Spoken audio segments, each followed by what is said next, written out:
Hello, everyone. Welcome back to another episode of Noah Unleashed. If you're new here, I'm Melball. I like watching Japanese wrestling, and this is Noah Unleashed, a weekly news and review show where I talk all about my favorite Japanese wrestling company, Pro Wrestling Noah. If you're not new here, welcome back to the glorious, glorious chaos. That is your Melball. I'm missing a nail. It's so chaotic right now. We're just wrapping up the N1. This video is going to be about Night 8, September 21st. But before we get into that, I need you guys to like the video, subscribe to OLE, and turn on notifications to be alerted every time we drop a new video. So without further ado, let's get into the video here. We again are talking Night 8, September 21st of the N1 tournament. We got two matches before we got into the tournament matches to kind of hype up the crowd, and boy howdy did they ever. We go into match number 1, which was a 6-man tag team match featuring Jack Morris, Dragon Bane, and Alpha Wolf taking on the team of Alejandro, Kai Fujimura, and AMAKUSA. So we got Alpha Wolf with a little kind of bob and weave with the ref before.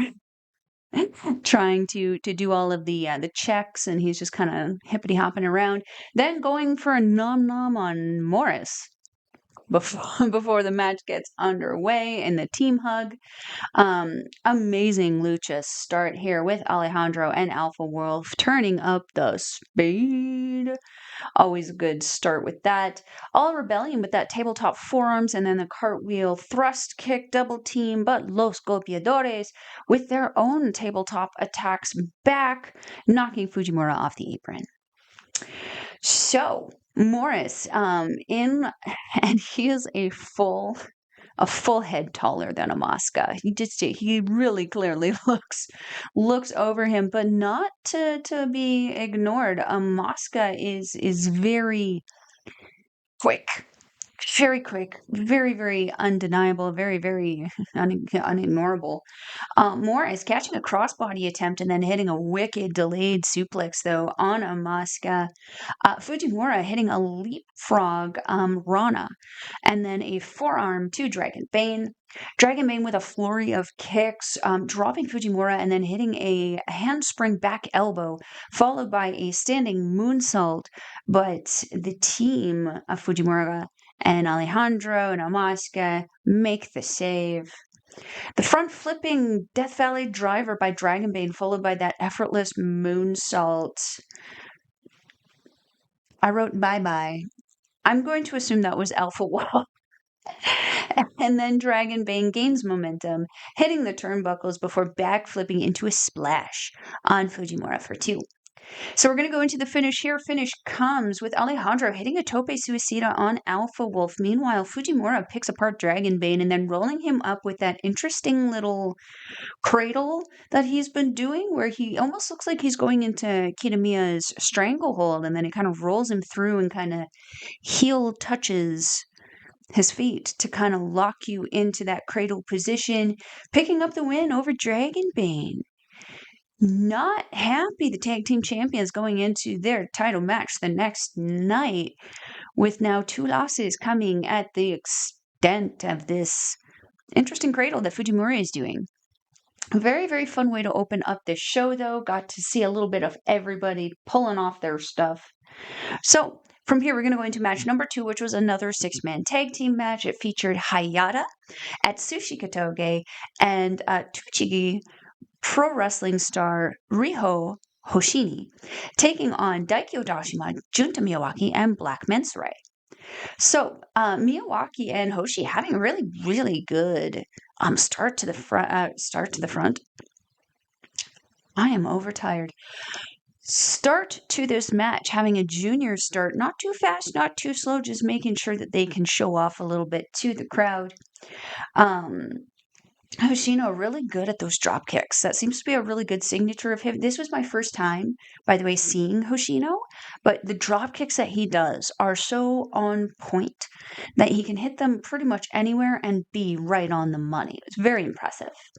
So Odashima really taking it to HAYATA at one point, scooting the arm drag scouting the arm drag, and then hitting the Rana, and then doing a head scissors takedown. So the finish here comes with Hoshino hitting a corkscrew body press on Black Mensore for the win. Fun start, or sorry, follow up from the second match. Hoshino really reminding me of a local guy here, Christian Star, who was also recently in Japan. He kind of looks like him, kind of wrestles like him. It's very, very cool. But yeah, nice little introduction to Hoshino here. I hope to see him coming back a little bit more often, kind of keep the junior division on their toes. So from here, we're going to go into match number 3, and this was the N1 start of the night. We got a Block B match featuring Daiki Inaba and Harutoki. Just got to double check. Did I write down my choices for the blocks? I did. Okay, so from here, okay, again, Daiki Inaba and Harutoki. So nice fast-paced start for these two guys, with Inaba hitting a shoulder tackle but missing the body splash. Harutoki also hitting a really neat-looking planche on the outside there. Harutoki grabbing Inaba in what I thought looked like, okay, this is the move that Harutoki has been doing that I didn't know what it was. And after scouring the internet a little bit, I realized it kind of looks a bit like Paige's from WWE, or as you know her, you might know her outside of WWE, Soraya, the PTO, Page Tap Out. So it's that inverted sharpshooter with a double chicken wing. Harutoki does something very similar, but he's only got the one arm kind of linked up. The other arm is kind of wrapped around the waist, and then from there he drops them on the face. Yeah, really interesting move that he's been doing there, and I'm very happy that I took the time to figure out what it was. So a spin out power bomb by Inaba for 2. Inaba with a chin lock and then driving the knee into the back, but Harutoki is able to make it to the ropes. Harutoki sends Inaba into the post, and then after a back and forth struggle, Harutoki hits a big suplex on Inaba. So Harutoki with a big crossbody, but he definitely took a lot of time setting it up, and Inaba was kind of staring up at him a little bit. Where was I with that? Belly to belly suplex, followed by a spear by Inaba, and then followed by that Jonitsu spearing cannonball in the corner. Inaba then going for that Jonitsu spring out spear where he perches on the second turnbuckle and holds the top rope and kind of springs out from there, but Harutoki is able to avoid it and then kicks him in the corner instead. So there's an arm drag driver by Harutoki, but Inaba does kick out at 2. So the finish here comes, you guys, with Inaba finally nailing that Jonitsu perching spear out of the corner, which I believe commentary referred it to, or sorry, not the spear. Let's try this again. Take 2. He goes for that spear. He hits the spear. Then he goes to the top rope and springs off of there, doing this move that they called the Jonitsu splash, where he kind of springs almost spearish-like off the top rope into a body splash. So yeah, then he picks up the win there from Harutoki, gaining 2 more points at the end of the tournament. I felt like both these guys did absolutely phenomenal in this tournament. Inaba, this isn't his first rodeo, but Harutoki this was. And with Inaba, despite the low points, I felt he held his own really, really well. The Jonitsu really helping him out in this tournament, I gotta say. And then the unique styling that he has, this never back down attitude, despite being hit in the face and everything that he would get, just pop back up there and be like, Jonathan! You got to admire that unique drive that he has. For Harutoki, I was actually very, very impressed in this tournament, how much he just stepped up and just unapologetically just forward. It was great to see, especially coming off of him just finally being signed full-time to Pro Wrestling Noah, beating Go Shiozaki for the privilege to be in this tournament was such a great way to see him. And then also he had so many amazing matches. In my head, the ones that are standing out the most for me are actually with Ricky Knight Jr. and Jack Morris, where he just put absolutely everything on the line for those two guys, and it ended up being two incredible freaking matches. So, from here, we are going to go into match number 4, which was a Block A match featuring Ulka Sasaki taking on Manabu Soya. Saito suplex by Soya to open the match. Just started with a bang. Sasaki immediately not wanting to deal with that rolls out, and Soya follows him out, not wanting to waste time. Back in the ring, though, forearms to the back, followed by a hip toss and a shoulder tackle by Soya to Sasaki. Sasaki locking Soya up in a very in that hanging armbar, very Minoru Suzuki. That's some foreshadowing, isn't it? Sasaki locking up the arm again, but this time with the legs wrapped around Soya's waist. Soya ends up standing up and just driving him into the corner and then hits his bulldog. So Sasaki locking on the octopus, but Soya is able to push the leg away and hip toss him to escape. The right arm in this match was the very big target for Sasaki. He was constantly working on it, constantly kicking it, trying to take away the power from the big man. You can't use the dominant arm. What you gonna do? You can't pick him up. At least he thought so. Sasaki blocking the lariat and then hitting an arm breaker. Again, that right arm of Manabu Soya. Sasaki then locks on a bridging triangle on that right arm where he like flips over in front of Soya, and Soya is literally stuck in a seated, kind of hunched over position, but he is able to kind of shimmy jimmy his way over to the ropes. Sasaki kicking the arms and Soya just Jonitsu in between. It's just so much passion on this show. We don't know what to do with. Sasaki then luring Soya in for a chop, which he catches the arm immediately and kicks it. Again, that right arm just being damaged. Sasaki trying the same tactic again, but gets a brainbuster from Soya instead. So the finish comes very suddenly, actually, with Soya grabbing Sasaki, tossing him out the corner, and hitting a huge lariat for the win. So very, very fun match with these two. There's been some antagonisticness, we'll say, happening between Sasaki and Soya. I think kind of stemming from the tag team match that they had where Sasaki was teamed up with Kenoh, GHC Tag Team Champions, which they lost to Manabu Soya and Daiki Inaba. That being said, though, I mean, the unique technical ability that Sasaki has made this tournament such a great showcase for him. And it's been very interesting to see his personality also in this tournament, because there's certain people, Sasaki kind of has that like quiet riot kind of charisma where he doesn't need to have a lot of expression, but he still sells very well. But he doesn't need to have a lot of expression or talk a lot or natter a lot to anybody.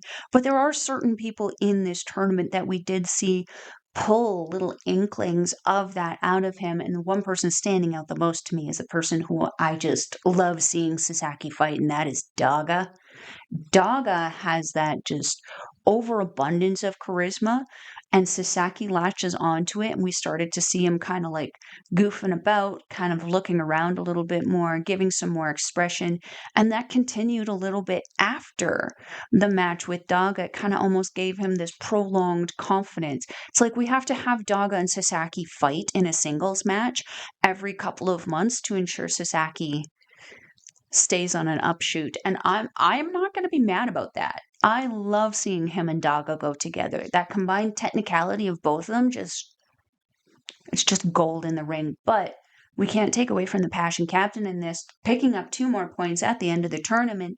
The determination that Soya has been having, not just in this tournament, but in this entire year, from joining the Passion Retells, losing Hayata, losing to Daisuke, Yohei's face got injured.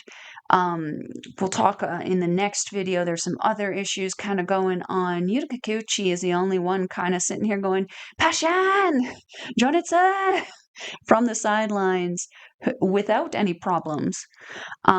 So we're going to see kind of how the Passion Retells kind of go forward here. But that being said, I would love to see Manabu Soya kind of follow up this N1, maybe going after eventually the national championship, or maybe even the hardcore championship with the Monday Magic Extreme Series coming up very soon. So from here, we're going to go into match number 5. That was a Block B match featuring Galeno and Kenoh. So starting off with these two working the crowd, just trying to get them to cheer for themselves. It was really fun. There was one point where Kenoh is trying to do a shoulder tackle on Galeno, and it was like hitting a wall. He kept doing it until the wall decided to hop over him and hit his own shoulder tackle. Very, very fun start to this match. Galeno hitting the ropes and gaining momentum, but Kenoh is able to move out of the way for the splash and then hits a double stomp to the back. Big boot from Galeno, though, drops Kenoh pretty quick. There's a flurry of kicks from Kenoh, as Kenoh does, but Galeno is able to dodge all but the last. All but the last one, sending him into the corner, where Kenoh runs in and then boots him to the face. But Galeno, standing there watching Kenoh do the neck snap taunt, was a next level of... They don't call him Mr. Pain in the Ass for nothing. But that being said, he does end up eating a big chop when Galeno has had enough of his taunting. But Kenoh then hits a Pele kick, but Galeno hits a headbutt, and Kenoh hits a release Jordan on Galeno. What in the world is going on? PK kicks, 3 to be exact, but Galeno refuses to be pinned.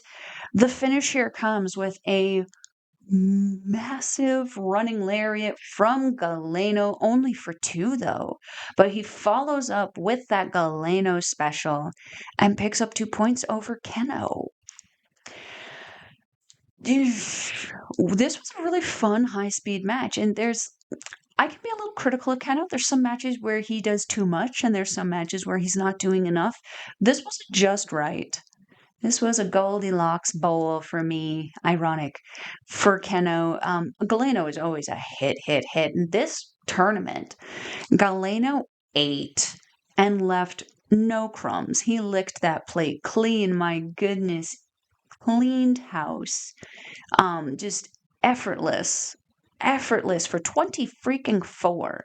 The talent that Galeno has is just undeniable. And then Kenoh, a past winner in the N1 tournament. This is not... It wasn't a terrible tournament at all for him. This is actually a very good tournament for him, because he also got to show off a lot of people. And despite taking a loss like this to Galeno, or even like Ricky Knight Jr., he got to show up and show out with some of the best foreign wrestlers that the world has to offer. I'd say that's a win-win for everybody. So, from here, we're going to go into match number 6 is a Block B match, and this was my pick of the night for Block B, and this was Ricky Knight Jr. versus Naomichi Marufuji. So Knight, in the beginning, just asking for the chops, putting his hand behind his back and just waiting for it. I don't know if that was the best life choice, but it resulted in a very tense and fun start to the match here. Tope con Halo by Knight right off the hop too. Knife edge chops though by Marufuji on the outside at every post so that everyone got to see. Marufuji also shutting the face of Knight in the gate of the barricade on the outside. Looked like that hurt. At this point, the camera kind of shoots away, and we see that both Galeno and Jack Morris are out at not ringside, but they are out to not distract the audience to watch the match themselves, as they both have special interest in what's going on there. So Snapmare into a reverse chinlock, but Knight bites the fingers to kind of escape out of there. I mean, you got to do what you got to do. Knight with a scoop body slam, followed by a high and low drop kick in the corner, and then a dream killer on the ropes for 2. Marufuji with a flurry of kicks, but Knight has him scouted and it hits a pump kick, but then goes for a waist lock, which Marufuji is able to escape, but then hits a hard hook kick on Knight, but then Knight hits one of his own, followed by a springboard moonsault, but Marufuji kicks him out of the sky. Marufuji going for a dive, going for a drive-by drop kick on the outside, but Knight actually avoids and then hits a double stomp, or tries to, on the apron, but Marufuji moves and then kicks the rope when Knight tries to springboard back into the ring. So chops and hook kicks back and forth from both these guys, not going down, but Knight hits a Styles Clash for 2. Marufuji hits a hook kick and then a spinning jumping knee, but only gets a 2. So the finish comes. Marufuji going for that Shinui, but Knight reverses it into a backslide. Sneaky. Picks up 2 points over Marufuji. The crowd was so on fire at this point. They really enjoy Ricky Knight Jr., as they should. I really do hope to see him back in Japan after this successful tour. This is a great tournament for him. Really got to show up and show out. Got to be in the ring with people like Kenoh, people like Galeno, people like Naomichi Marufuji. This match was fire for him. He's fierce. He's dominant. He won over the crowd, as I mentioned. And again, I really hope to see him back in Japan again. Marufuji. God damn, did he have a rough start. First night, Ozawa hurting his foot, but unwavering in his conviction. Marufuji pressing forward to the end of the tournament. He did so good in keeping up with all these young guys in his block. Really makes up for that match with Kenta that happened before, because that was just not a strong match. I'm slowly forgetting, though. Slowly forgetting. So, from here, we're going to go into match number 7, which was a Block A match. And this was my match of the night for Block A. I loved this match. Kaito Kiyomiya featuring Daga. Featuring Daga versus Daga with Yoshitatsu. These two are so creative, so unique, but both are so hungry for that top spot. It's so cool to watch. So let's get into it. Okay, these guys having a very fast-paced start, which I appreciate. Kaito Kiyomiya having an answer to some of Daga's usual tactics, like the leg sweep, and then he hits his flashy elbow drop instead. Daga, though, drop kicking Kiyomiya off the apron and then hitting a plancha. So back in the ring, Daga hits a backbreaker for 2. Looks so good. Daga tices. That's an interesting typo. Tosses Kiyomiya into the post, but then Kiyomiya hits a jumping clothesline out. Drop kick, kicked up combo by Kiyomiya. Always love seeing that. The Shining Wizard by Kiyomiya, but Daga actually comes back with his leg sweep and then kicks. Hits a leg sweep and kicks, and then hits a German hold for 2 on Kiyomiya. Shining Wizard by Daga unlocks Crazy Kaito. You know how I feel about Crazy Kaito. That's a no-no, no-go, no-mo Crazy Kaito. Please. That rhymed.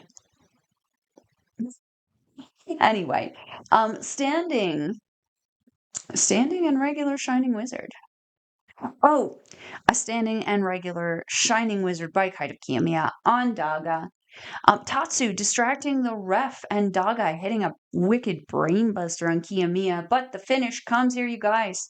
Tatsu again be Tatsuin, getting on the apron, distracting the ref, but Kiyomiya redirects Daga into him, shoulder tackling him off of the apron, and then hitting a Frankensteiner. But Daga smartly rolls Kiyomiya through, holds him down, and pins Kiyomiya for the 2 points in his last match. I was on the edge of my seat this whole match. I'm just like, who's going to win it? This, for me, had so many implications because there's been a lot of questions surrounding Kaito Kiyomiya for the last almost year now. What's going on with him? You know, he's kind of had this kind of whoopity year of just up and down and up and down and up and down and up and down, and then the ups are not as high up as they could be, and the downs are, well, gosh, they are down. They are very down. Whereas Daga has just been putting in that work. AT's gotta work, gotta make that money, make purse. He's been doing so good. To finally see him starting to be rewarded in things like this it's long overdue. But I'm very happy to see it, and I'm hoping and expecting to see Daga a lot more, but I'm also expecting to see kind of Kiyomiya a little bit more. I need to see a bit of a reinvigoration of this Ace of Noah. So, we're going to go into match number 8. So, block A match. Kazuyuki Fujita taking on Masaki Kiyomiya with Tadasuke.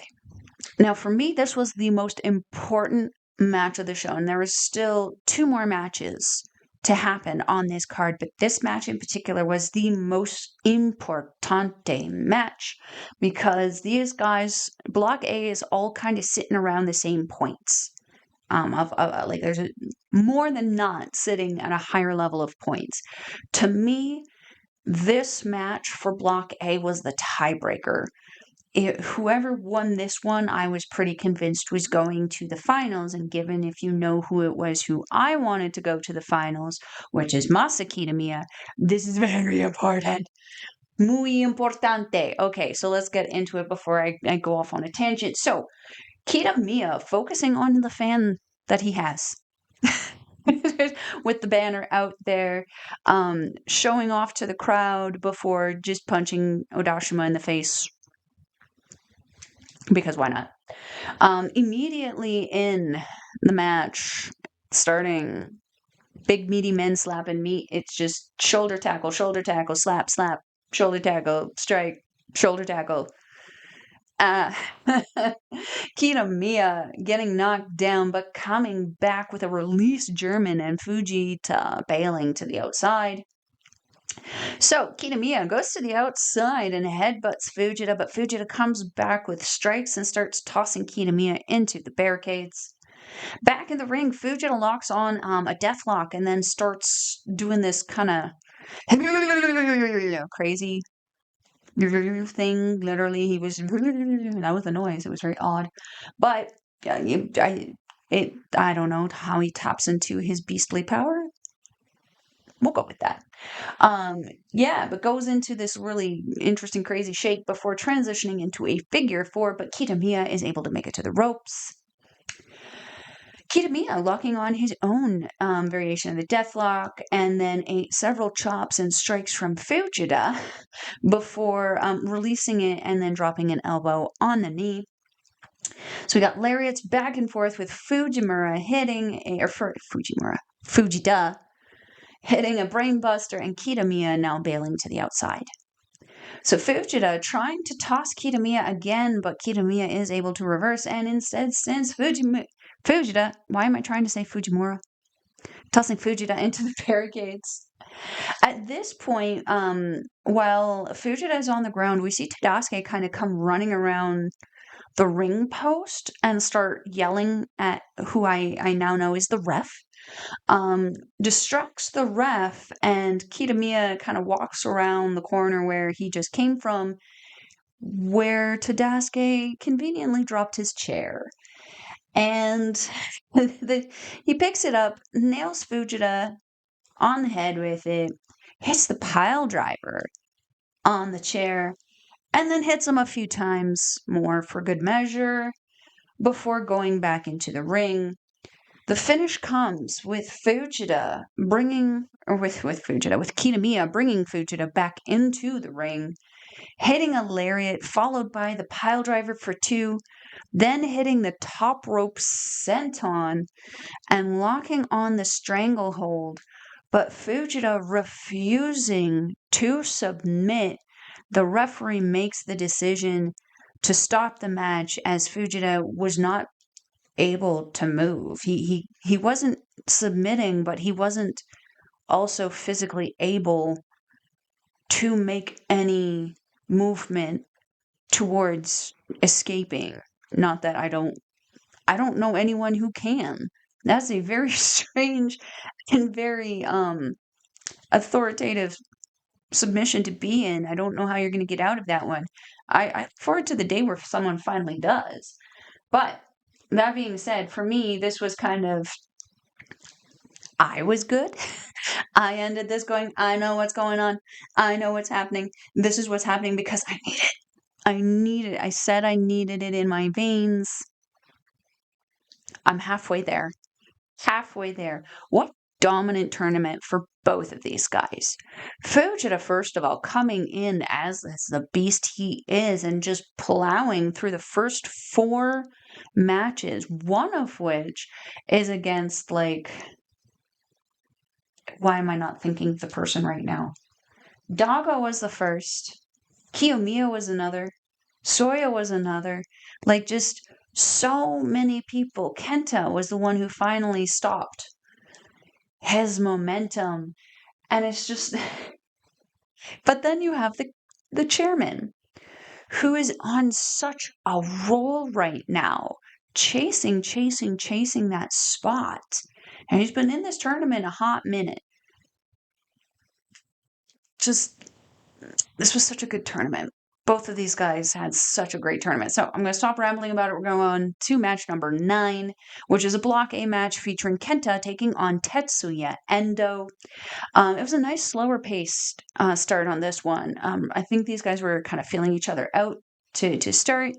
Endo knocking Kenta down with a big boot, though. Really, really cool. Kenta hanging Endo on the ropes and then kicking him a few times in the chest before doing a double stomp to the back, flipping him off of the ropes there. I called it a half clutch chin lock because it was like half a camel clutch, sort of. Correct me if I'm wrong in the comments, because again, I'm still learning these moves, and I only had Japanese commentary, and I don't understand. I understand Korewa. That's all I got.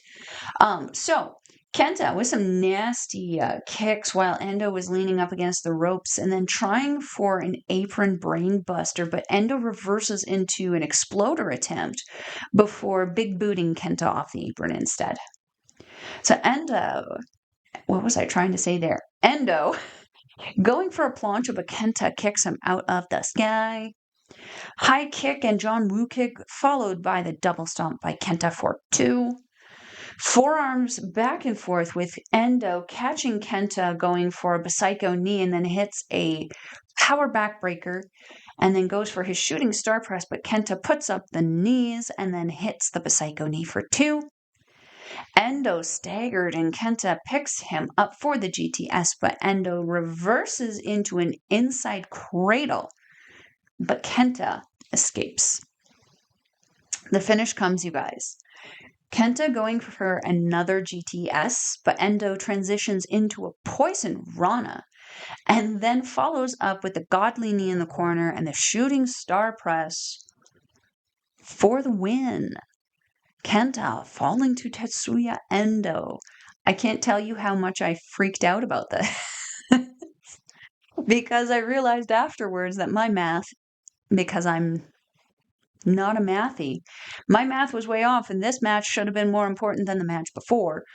But my results be resulting. I got what I needed, and Endo picked up the win here. Kenta had a very solid tournament. Very, very solid tournament. As the champion going into these tournaments, I do have the expectation that they're going to perform well because they're the champion of the company for a reason. They should be outperforming everybody else. That being said, there was a lot of matches where Kenta, there was just a lot of great even back and forth. And it made me remember why I wanted Kenta as a champion in the first place. That being said, I do miss Ozawa. Endo, with this being his first N1, he did so damn good. Such a great talent, such a great acquisition for Pro Wrestling Noah here. Second highest point count. We'll talk about the points at the end, but gosh dang, so impressive. So from here, you guys, we're going to go into the elusive match number 10. Doesn't usually happen for Pro Wrestling Noah here, but we got match number 10. This is the Block B tiebreaker going on between Galeno and Jack Morris. I was super stoked for this. Super stoked for this. They did announce this earlier in the night. I just didn't write it down in my notes. But yeah, very excited for this match, especially because I felt a little merped when they got the draw beforehand. So let's get into it. Starting off brawling, these two just going at it, trying to get the other one beaten down as quickly as possible. Galeno hitting a spinning forearm and Morris hitting a good-looking knee. There was a springboard crossbody by Morris to Galeno on the outside. The sublime frog splash by Morris as well for 2. Galeno popping Morris up to the ceiling and back down to the ground and then hitting a forearm and a senton for 2. Strikes back and forth. They were insane. These guys were hitting each other as hard as they could, and both these guys are massively cut. Insane. So spinning sit-out powerbomb by Galeno for 2. A step-up enziguri by Galeno also in the corner. And an avalanche suplex by Galeno for 2.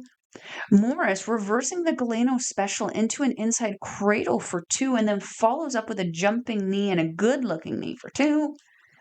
So the finish comes with Morris hitting another good-looking knee for 2 and then following up with the Tiger Driver for the win and stamping his ticket to the finals with Masa Kiyomiya. I got my wish. I got my want. Jack Morris versus Kiyomiya. Let's freaking go. I'm so happy. I'm so happy. So Morris takes the mic, proclaims he is going to win. I also noticed Morris opened and closed the show. Opened the show with, and with Luchas, no doubt. Opened with Dragon Bane and Alpha Wolf, and then closed out with Galeno. Just makes me so happy to see. Anyway, Morris states he's going to win, and he's going to take his revenge on Team 2000X. Kiyomiya comes out. He says some stuff. I don't know what was said. It was adorable. The facial expressions that Kiyomiya is doing as the chairman, just where he's... It's really... the also perpetual look of disgust. Very relatable. So, okay. Final point count. I have to also... I'll let you guys know which one I'm not fully sure on, but final point count coming into it. Block A. We have Masa Kiyomiya taking the block with 10 points. And then underneath him, we have Kazuyuki Fujita, Kaito Kiyomiya, Tetsuya Endo, and Kenta all with 8 points. We have Manabu Soya with 6. And then we have Ulka Sasaki and Daga with 4. In Block B, now this is the one where I'm confused because like Galeno and Morris did the tiebreaker. Did Morris get 1 point? Did he get 2? I just gave him 1. So we have Jack Morris with 12 points and taking the block. We have Galeno with 11 points underneath him. We have Ricky Knight Jr. and Naomichi Marufuji with 10 points. We have Kenoh with 8. We have Daiki Inaba with 4. Harutoki with 2. And unfortunately Ozawa with 0. Zero miedo. Wrong show. Anyway, that brings us to the end of the show, you guys. We got the next show. There's one match. There's one match happening for the block the next night, which is Jack Morris versus Masaki Tamiya. I'm so excited. I'm so excited. We're going to be talking about that in the next video, but that brings us to the end here, you guys. How did you feel about the N1 tournament? How did your pick do? How did your pick do? Let a Melball know in the comments down below. We need to get out of here, you guys. So, if you're wanting to watch some Pro Wrestling Noah, I will leave the link in the description box below. It is for Wrestle Universe. It is 1,298 yen, or approximately 13 Canadian, I think about £9 if you're in the UK. It's a great price to watch some amazing professional wrestling. You not only get access to Pro Wrestling Noah, you get access to Marigold, you get access to DDT, you get access to Tokyo Joshi Pro, and many, many more. There are 10 companies on there now. Definitely go check it out. It is worth the bang for your buck. Also, while we're talking about following and sharing things, let's make sure you guys follow OLE on all its social medias. Make sure you like this video, subscribe to OLE, and turn on notifications to be alerted every time we drop a new video. If you want a daily dose of the Melball, you can find me on the X thing at Collins Melball, and you can find me on everything else, Facebook, Instagram, TikTok, Mastodon, and Blue Sky at Melball Collins. I think that's everything, you guys. That being said, I am your Melball. Matane.